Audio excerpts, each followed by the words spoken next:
Welcome to Mama of the Wild Crew podcast, the podcast where we embrace the messy, wild, beautiful journey of motherhood together. I'm your host, Alexa Schmoker, mama of two beautiful kiddos, wife, nurse, and lover of Jesus. Motherhood is full of hard moments, unexpected chaos, and those days where you just really don't have it all together. But in the midst of it all, there is so much joy. On this podcast, we're diving into the real, honest conversations about motherhood, the challenges, the triumphs, and everything in between. We'll hear the stories of incredible moms from all walks of life, share wisdom, laughter, and let's be real, probably a few tears. And we're going to discover how to embrace the joy in this chaos. So whether you're rocking a baby to sleep, folding that never-ending pile of laundry, or sneaking away for a quiet moment with your coffee, welcome, Mama. You're not alone here. Hit subscribe and join me on this wild adventure of motherhood. I can't wait to do this journey with you.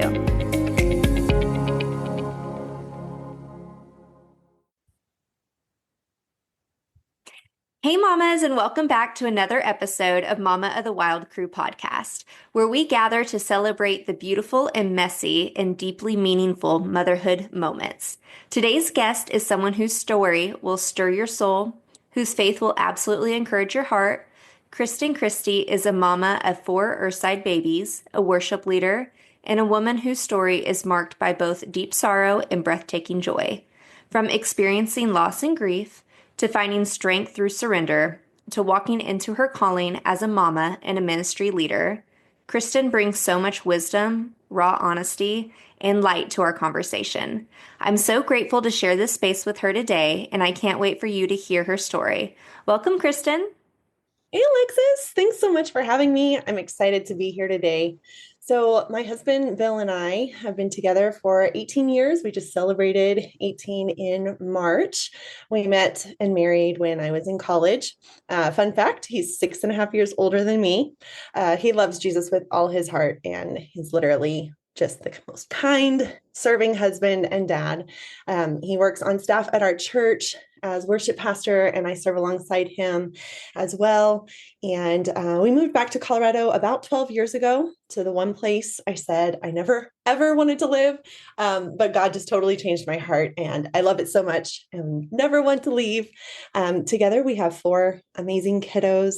Liam is 15, carbon copy of his dad, very musical, loyal, loves to serve other people. Our son Alex is 13. He's our little comedian and lives life large. And we totally thought we were done having kids after our 2 boys. And we walked through 3 miscarriages, but then we were surprised to find that we were expecting again in 2019, but our sweet Cadence was actually born prematurely and only lived for 45 minutes. I'll share more about her later, but she just opened our hearts to desire more children. And our sweet Eliana girl is 4 years old now. Her name means that God has answered our prayers, and truly she is just that. She is so precious, a girly girl, sugar and spice with curly red hair. And then God absolutely went above and beyond our hopes and dreams and gave us Adeline Nicole, who is going to be 2 this Sunday. And she's the perfect little bookend to our family. Oh, that's so sweet. And I know you've said before that you love names. And so I never knew that your daughter was named after that. So that's really precious. I do love that. Yes. Oh, okay. So every mom that comes on this podcast, we go through a little mom fail question just to get the sillies out. And literally, so most of the time mine have to do with my kids, but this morning it was me. So I was getting my kids ready for school and got everyone out the door. Everyone was dressed. They had their hair done, clothes were on, shoes were on, get them to school.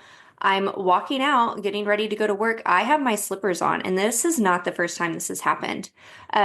So I'm still wearing my slippers right now with my scrubs because I haven't changed. But I love it. I love it. A mom fail. I'm like a mom fail on my part, but at least my kids are dressed, right?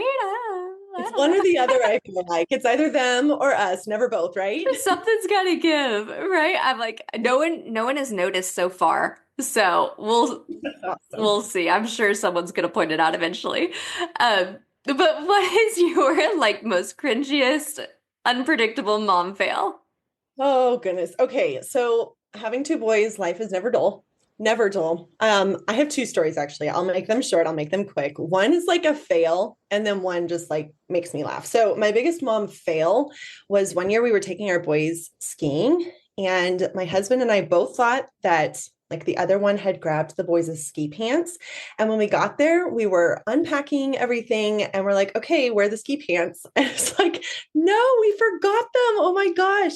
And so luckily I had packed like a couple of extra pairs of like PJ pants that were fleece.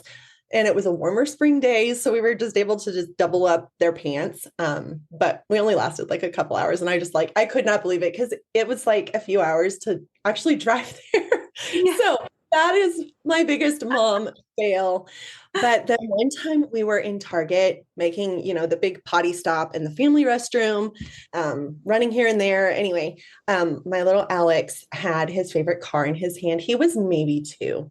And I had just suggested, here, let mom hold your car while you go potty. And not 10 seconds later, I heard a splash and I was like, oh no, the car had dropped into the potty and fell down to the bottom. Oh And no. had the biggest meltdown. And it was like, okay, I can't leave this car here. Like, what am I going to do? So I like plunged my hand into the potty and grab it out. I was just like, oh, mortified that I had to touch the toilet water. But for years after that, I carried a pair of disposable gloves and a folded metal hanger just in case I needed to rescue any other toys, but it still makes That is so funny. The things you will do that you never thought that you would ever do before, but you will exactly do as a mom. Number one, like to prevent a meltdown. You're like, right. we are in Target. That's right. How funny. Oh, that is so. And the gloves and hanger. So where did you like store those? Did you just They throw were them in just like your bag? in my backpack, just like down in like a deep pocket of it. How funny. Now we're all gonna have to add that to our list, especially the disposable Right? gloves, because you probably really need disposable gloves majority of the time for Exactly. Yes. various different things. Okay, so Kristen, you talk about inviting the glorious into the mundane, and I loved how you said that. Okay, so what does that look like in your day-to-day life as a mama to 4 littles? How do you anchor yourself in the truth when days can feel just heavy or repetitive? Yes. I latched onto that phrase. I first heard it from Christy years ago, and it just hit me so deeply that I could go through the very routine and ordinary parts of my day, like we do as moms, Mhm. and still invite Jesus to be right there with me. And it's like it's a biblical concept that Jesus came to women, like he came to them in the middle of their ordinary days, like the woman at the well. She was just going and drawing water. Like that was a very routine thing.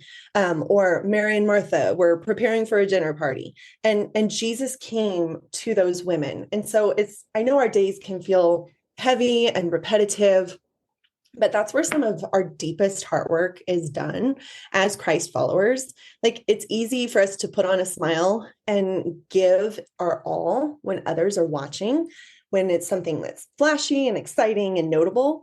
It's so easy, like for me, to lead worship on a Sunday morning and pour out my heart to God in those moments that are seen. But it feels really draining to show up fully at 2 a.m. when my toddler has had a bad dream and needs me to sing her back to sleep. But it's actually those moments, those ordinary moments, that my life is being poured out in just as much worship as when I'm on the platform at church. Yeah, absolutely. I I love just, that you brought out Mary and Martha too, because I feel like I connect with that so much being Martha. Like I can get myself so busy and even in the same scenario, like preparing for parties or dinner parties and just like rushing around and sometimes feeling frustrated. Like I feel like I'm doing this by myself. And it's like yeah, reworking your mind, like, okay, I need to focus on what is important. Like I'm able to have a gathering at my house with people that I love and like prepare things for them. And like I need to invite Jesus into those moments instead of like focusing on just the tasks at hand and because you can get yes. yourself into like that wheel for sure. Yes. Yes. Yeah. It's like we have to humble ourselves, Mhm. being able to like serve Jesus. Like that's actually serving, when it's not glamour, when it's not like, oh, this is so sparkly and fun. And, you know, Right. but I'm not going to lie, like that's hard sometimes. It But is. but inviting the glorious presence of Jesus into my everyday ordinary moments is absolutely my heart and my aim every day, even when I don't do it very well. Yeah, that is so beautiful. And I had talked to Nicole Rimmer last week, and she talked about how like she would literally write an attribute of God on her hand, like to Yeah. look at it and remind herself, like whenever she's doing the mundane and the ordinary throughout the day. I'm like, that Yes. is such a good thing to do. Because again, our lives like as moms are not always glamorous, and writing a thing on your hand is like probably the most easy, practical thing that you could truly do. Like it's not going to be a Prince like Pinterest worthy like drawing on the wall or whatever it may be, but it's just like something that you can look at and remind yourself every day during the mundane, during the ordinary, like I to love that display those idea. attributes. Yes, I I love love that. that too. Okay, so you shared how your journey through loss has deepened your faith. And I'm so sorry that you guys walked through that. I did not know that. Can you take us into that space? How did you wrestle with God in your grief? And what did your surrender begin to look like for you as both a mother and a believer?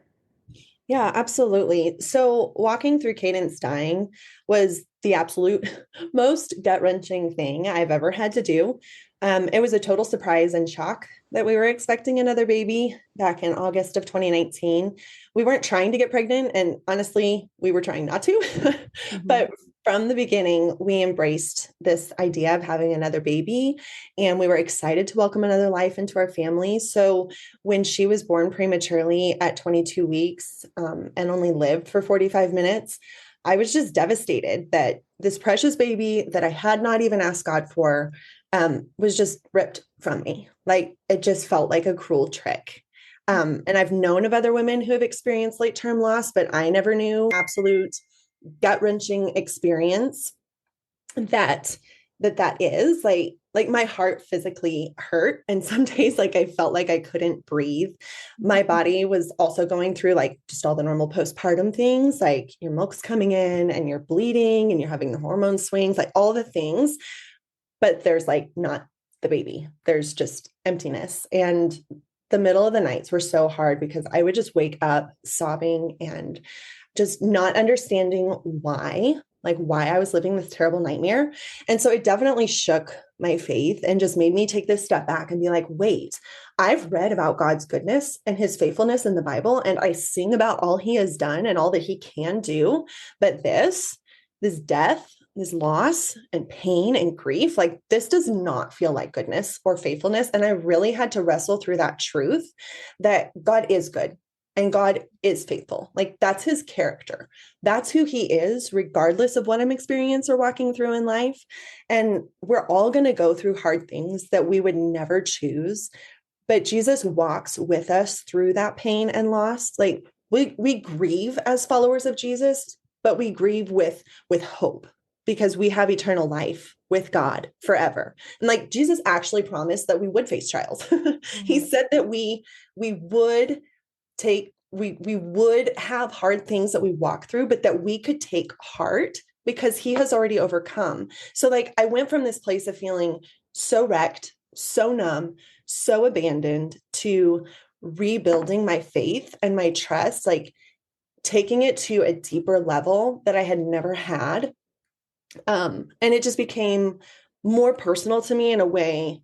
My relationship with Jesus was more personal in a way that it never could have been without just the completely shattering experience of losing our first baby girl. Because it pushed me to like search God's word and to soak my broken spirit in his truth, to speak out loud who God was. And I found every story I could of other women who had experienced loss and trauma. I sought godly biblical counsel from a counselor, and also started writing my story, just of infant loss and grief, just to process everything. Right. Oh, I cannot imagine what you guys walked through. And I'm so sorry that you guys walked through that because, losing a child, I feel like would just be, I mean, it's every mom's fear, honestly. If you're speaking Right. truthfully, like that is just what you fear all the time. And I'm so sorry that you guys had to walk through that. And you're so true. Like whenever you're in that grief and that vulnerable state, like God gives you that strength. And what is it? Maybe Second Corinthians, where he says, but he said to me, my grace is sufficient for you, for my power is made perfect in your weakness. Therefore, I will boast all the more gladly about my weakness so that Christ's power may rest on me. And it's like you almost have to Yes.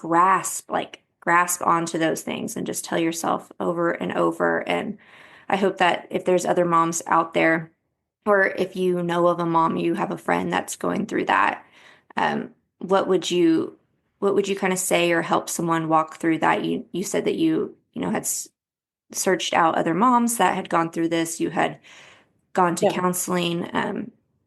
Do you think that it was like hard to take those steps, or how would you encourage someone else to just do that, or a friend to walk through someone, or even a husband to encourage to take those steps of healing? Yes, absolutely. Like all of it is hard. Again, like just that feeling of like numbness of like, wait, what do I do and where do I go from? Like, how do I proceed forward is absolutely difficult. I would say give yourself grace, um, and know that while that loss is always with you, it's always part of who you are.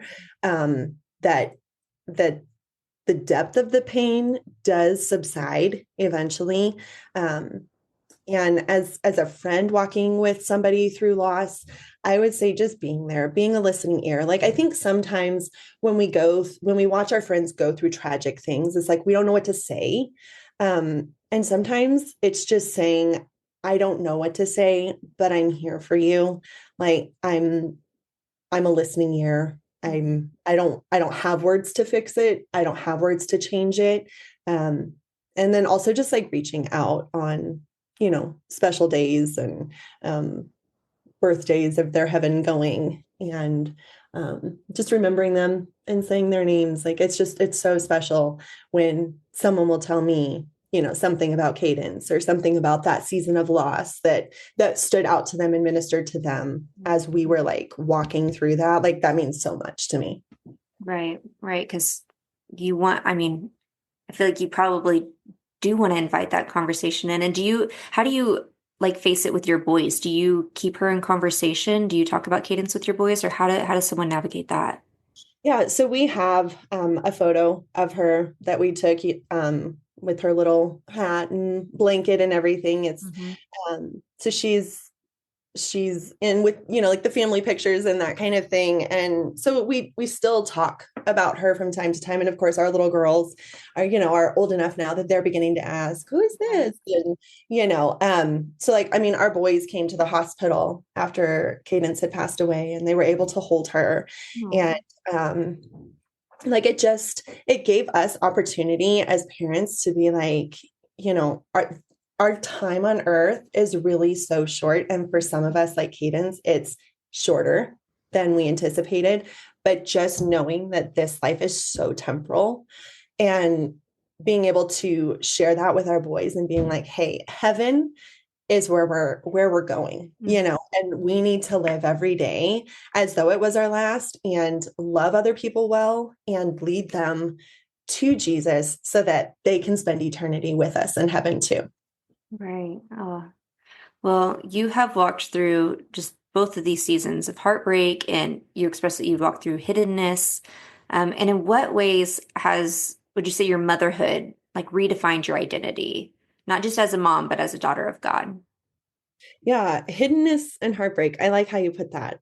Um, I'm walking with the Lord through learning about seasons in life, like just realizing that there are absolutely seasons of hiddenness where life can feel dark, like it's unseen, and there's like this deep work being done, kind of like when a seed is planted in the ground and we don't see the plant or the flower that's doing so much work under the soil. Like it doesn't mean that that hidden season for that plant isn't worth anything. It's actually worth everything, because just like that plant or flower needs that hidden time to have the seed crack open and to root down and then push up, up, up through that dark and dirty place to come up above ground. Like we need those times too. Or like seasons of heartbreak where our life is left in broken pieces and shards of pain, and like it just doesn't make sense in our minds, we can offer up those broken pieces to God and surrender and ask Him to use them for our good and for His glory. And He does it every single time. And honestly, like my identity, I feel like is still in constant overhaul, if I'm being honest. Mhm. But when I remind myself that I am first and foremost a daughter of God, that no matter what outside circumstances are happening, I can always focus my heart on whose I am, because the outside things are outside of my control, but I can always surrender me to God's best. I can always humble myself before God and stand firmly in whose I am, not what is happening, because I serve a God who is still God, even in unfamiliar or hard or ugly things that I would never choose for myself. Mhm. And how I trust God most and surrender to Him when I'm walking through those things is more important than like, why am I walking through this? It's like, okay, God, how can I serve you through this? And then that helps to root me more in whose I am instead of the why, if that makes sense. Absolutely. I feel like that has been something that I've been trying to really focus on over like the last, I'd say probably 6 months, because I reflect back. I have a daughter that's 3.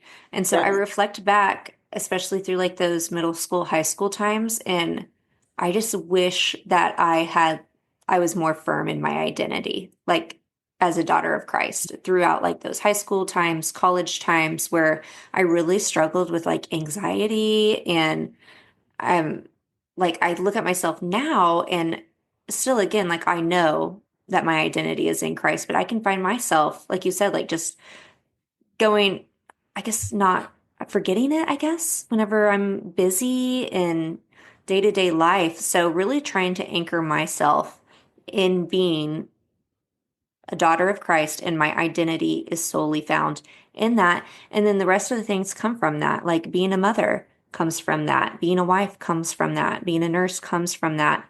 Because Yes. I feel like at that time, my identity was being a soccer player, was being someone's girlfriend. It was not being Sure. loved by the one true king. And so Yeah. I really want to get that right in my own life and then reflect that and teach that to both my daughter and my son. But I think I'm just more like, I don't know, I guess aware of it with my daughter, because my husband is just so good about that. He's not like, I wouldn't say like your flashy Christian talks about it all the time, but whenever it comes to someone who is like deeply aware that he finds his identity in God. I mean, Yeah. it's just him. Like he is just strong and sturdy. And when big things happen or anything, like it just doesn't seem to phase him or shake him like it does me, or even like in the past through high school and college when things have happened, like he just isn't shaken by the world. Yes. And so Yes. I want to root our kids in that. So I love that you spoke on that because I think that's definitely something that I'm trying to be intentional about now. That's awesome. I love that. I love that. Yeah. So you have callings of many different beautiful things. So you talk about motherhood, you're a worship leader, wellness, encouragement. How do you balance these roles, and what does it mean to you to live a life of worship in every area, even the unseen ones? Ah, balance. Right. The question. I have given up on balance and perfection. Right. Um, I used to feel so in control of like everything I did. Like I had everything under control, and literally it feels laughable these Right. days. um, because it's like, okay, like there's just so much that feels like outside of my control. And it's like, oh Jesus, I can see that living that way doesn't even leave room for my need of a savior. Like, because if I'm in control, like I don't need God, right? But oh my goodness, girl, I need God. Right. So I have just come to this place of like living with open hands where I'm not grasping so hard to hold everything on my own.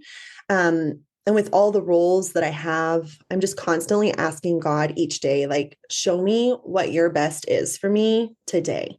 for this week. Like I talk a lot over on my Instagram about like doing the next right thing, because for me, it's become like less about balance and more about constantly evaluating what is the next right thing. Like just this next moment, Lord, kind of the like, give us today our daily bread, where it's like, okay, it's just enough for this moment. What do I need to do?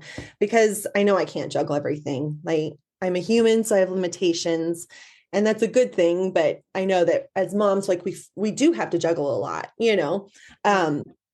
But I love how you also mentioned like living a life of worship in every area, in every role, because that's just it. Like all of it is worship to Jesus. So whether I'm on the platform on a Sunday leading worship, or I'm singing a whispered lullaby in the middle of the night to just an audience of God and my baby girls, like it's worship just the same.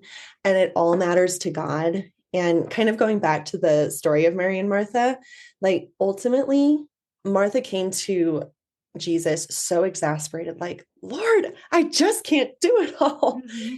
And he was so gracious. It's like, choose the better thing. Like, let me walk with you and talk with you and have relationship with you. And I think that that's part of learning to maybe let balance go sometimes and just be like, okay, Jesus, I can't do this. I need your strength. I need your wisdom to be able to do everything that I need to do. And the things that I can't get to and the things that I can't do, just trusting that if we don't have the capacity for whatever those things are in the season that we're in, that's okay, that it's okay to let those things go. Right. Yeah. And I feel like that can be so hard to identify sometimes, but like you said, just going to God and asking him with open hands, like, what do you have for me today? What is the next right thing? Because your plate can always be full. Like, and as moms, I feel like we can we can always make our plate full and overflowing. Oh yeah. Sometimes it's very easy to do. And sometimes the hard thing is to cut things back. Yes. And if you're spreading yourself so thin, you can't possibly worship in all the ordinary aspects of life. And we're called to, so whether you're eating or drinking or whatever you do it for the glory of God. And whenever Yes. you're so spread thin, how do you do that? And that can be something that I struggle with, is trying to say no to things, whether it be a birthday Yes. party or a baby shower, because you want to go to all those things and you want to enjoy all those things. Um, Totally. Totally there with you. it can be so hard to, I don't know, just say no, because then you feel bad and guilty, but you have to, I don't know, just prioritize like your time with your kids or your time with your husband, whatever it may be. Um, like you said, that doesn't always have to be your your choice or your decision. Like go to God with it, go to God with everything that you do. Yes. Yes. Yeah. So I do love that. And I can definitely relate to the balance. That is like the $1 million question. Right. Um, Exactly. And if you do not follow Kristen on Instagram, I will put up her stuff in the show notes too, because like you said on your Instagram, you do, what do you call the chats with Kristen? What do you call them? Combos with Kristen. Combos with Kristen. I was like, what is that called? Yeah. And they are so good.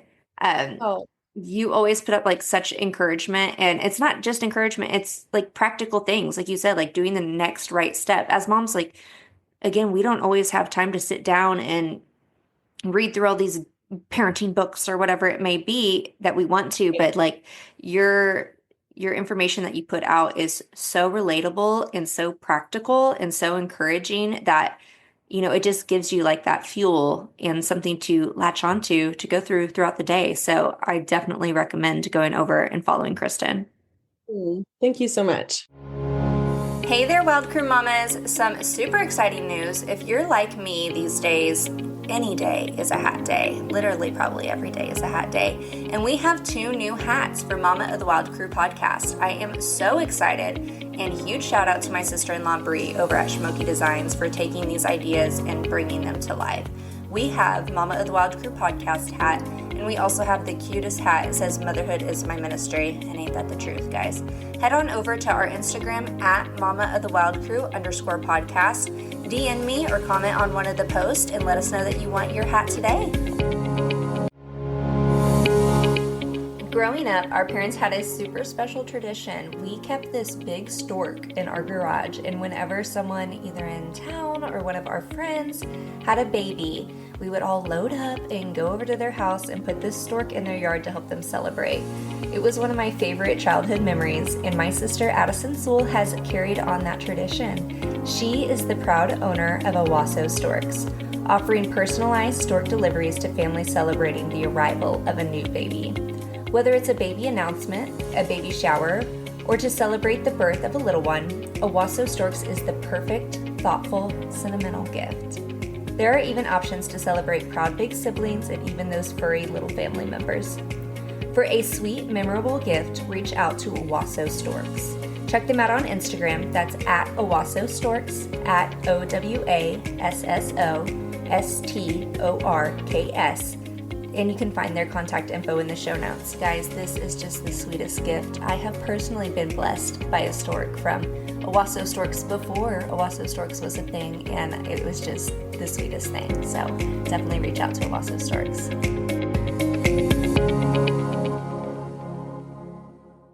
Okay, Kristen, you said that surrender is essential to how you love and how you raise your children. Can you speak to a specific moment or season where you had to fully release control and what God taught you through that? Yeah, so I think the specific monumental thing was of releasing control was definitely when we had to give cadence back to God. Like that was when God gave me that picture in my mind of open hands, like with my fingers spread apart. Just learning that God's blessings and favor can flow through my hands so much more freely when my hands are open rather than when my fists are balled up tightly.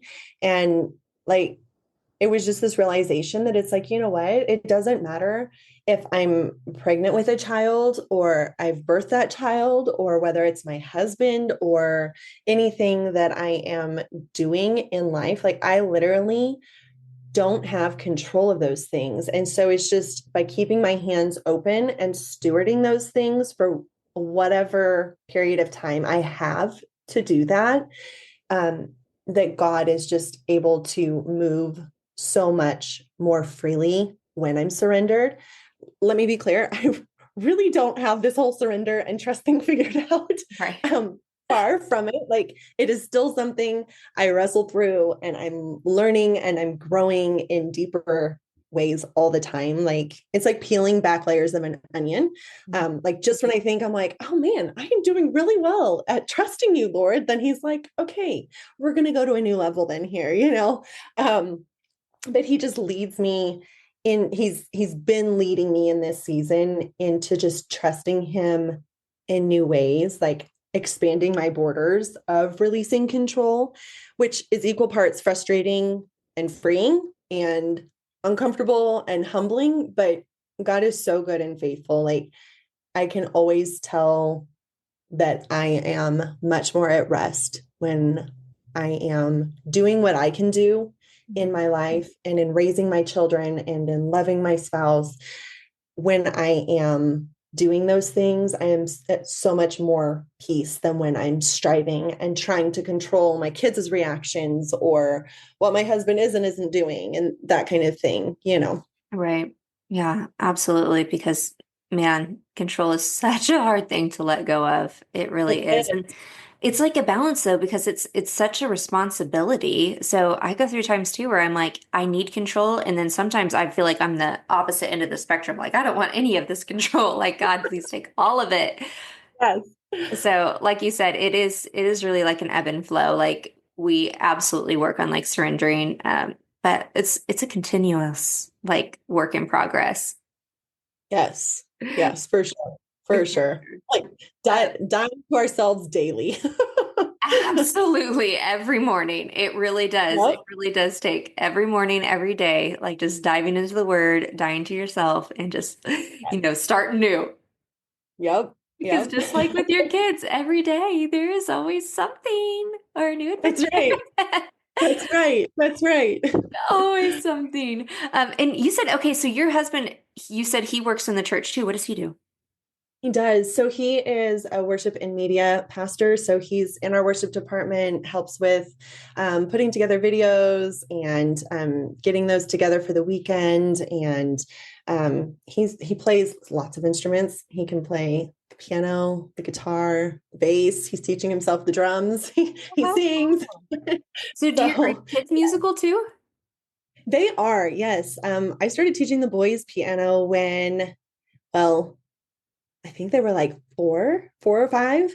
And Liam's amazing. Like he's gotten to the point where he plays better than me. So his dad has to teach him now because he's outgrown me. And Oh, then Alex played piano for about 4 years. And then just a couple years ago, he decided he wanted to switch to guitar. So that is his love. He really enjoys playing guitar.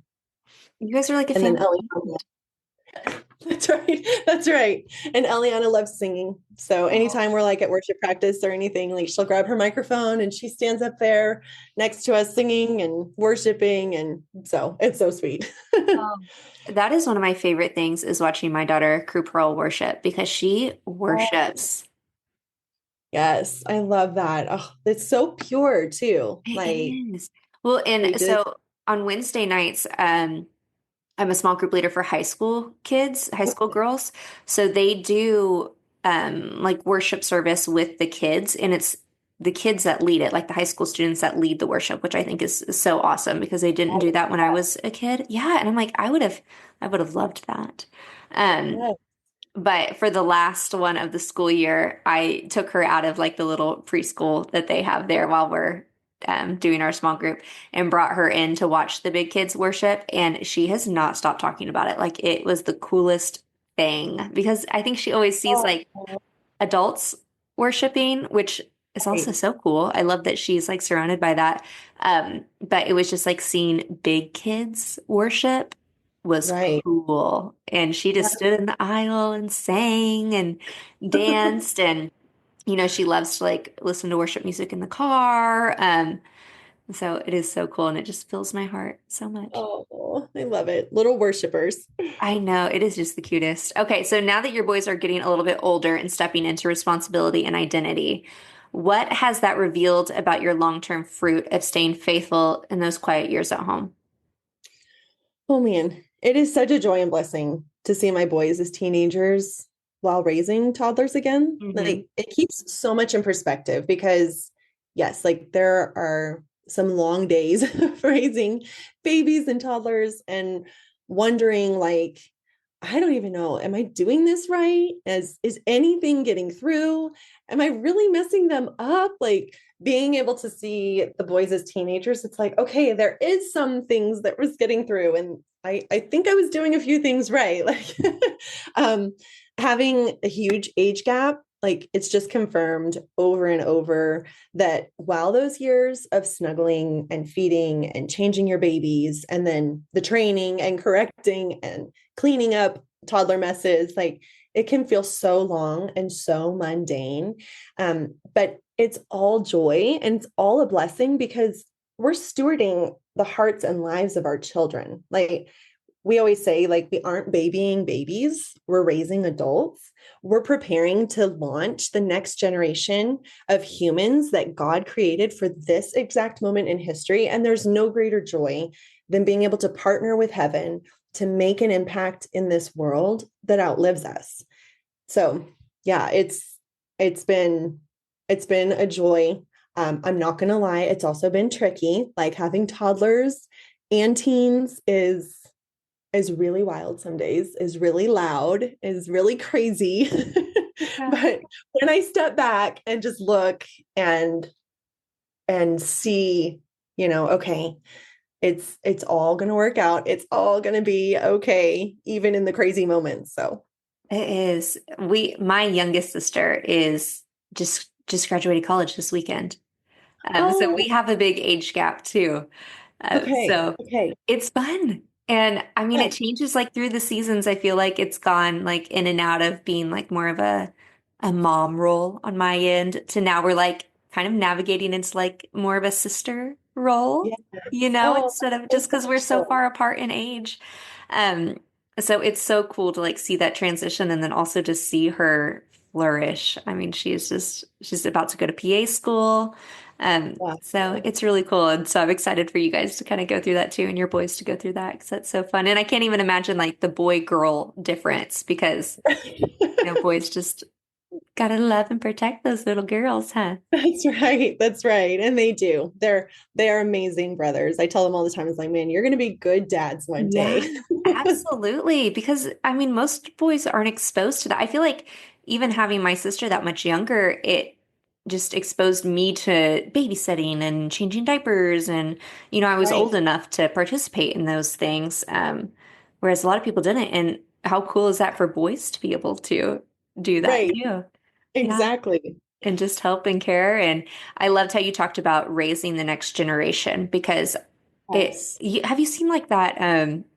Instagram, I forget, my brain's not working, maybe trend, I guess it would be called, where like you say the old phrases to your kids and let them finish it, like children should be seen and then Oh, let them right. finish it, and Yes. just like all those different phrases. And it's so cool, like what kids say, they're not saying like and not heard. Like Right. they're saying just all these crazy cool things. And it's like I think the the mindset of just that kids are a blessing and they are the next generation. And it's not like, oh, this generation. Like, it's like this generation is awesome. Absolutely. And Yes. yeah, pouring into that and being like able to steward the next generation, I feel like is such a cool responsibility. And we're blessed to be like surrounded by high school kids all the time. My husband's a high school soccer coach, so we are just like surrounded by high school kids all the time there. And then at church, we've poured into like high school kids, and I feel like it is obviously I'm not a high school mom, but high school age is I feel like one of my favorite ages. Yeah. Yeah. They're amazing. It's like a lot of times we label where it's like, oh, the terrible twos and threes, and Hmm. oh, wait till they're teenagers. And it's like, I mean, we could say it in a totally different light. Like, oh, just wait till they're teenagers. Like, Right, because when we pour into them and when we value them, like they feel that, they see that, they, right, and so when we're not dreading the next season, like, sure, each season comes with difficulties and trials and absolutely. frustrations, but they're all so beautiful too. They're all so sweet in their own right as well. And I mean, honestly, I'm enjoying my boys as teenagers. Like they're cool people. Like, they've got their own thoughts and their own feelings, and beginning to see them pursuing what God has called them to do and created them to do is it's really neat to watch. It's so cool. And I've like connected with a few high school girls who are just like so on fire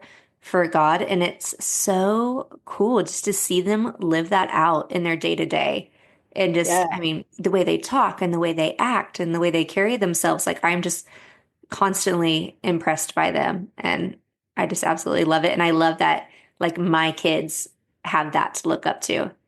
Yes, yes, I love that too. Hmm. When like it's we need other people. Like as moms, we pour out and give so much, but I think that there's something so valuable too about inviting other people to help Absolutely. lead and guide our children too, whether that's their grandparents or like you're saying, like these teenagers who just love God with all their heart and like that they're role models, like our little kids are looking up to them anyways, and just having that for them is so awesome. Yeah, so it excites me. I'm excited for you.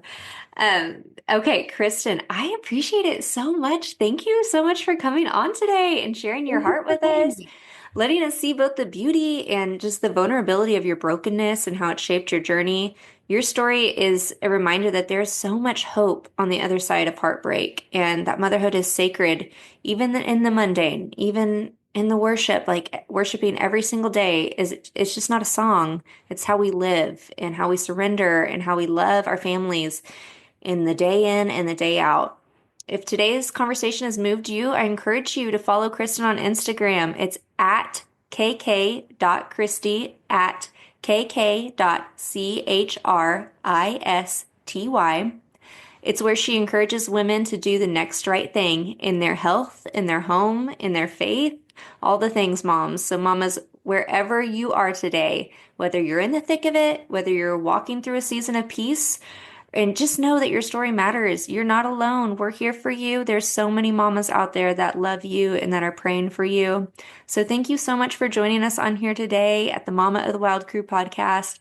Mamas, I love you. You are in my prayers all the time. And I cannot wait to see you next time. Kristen, thank you.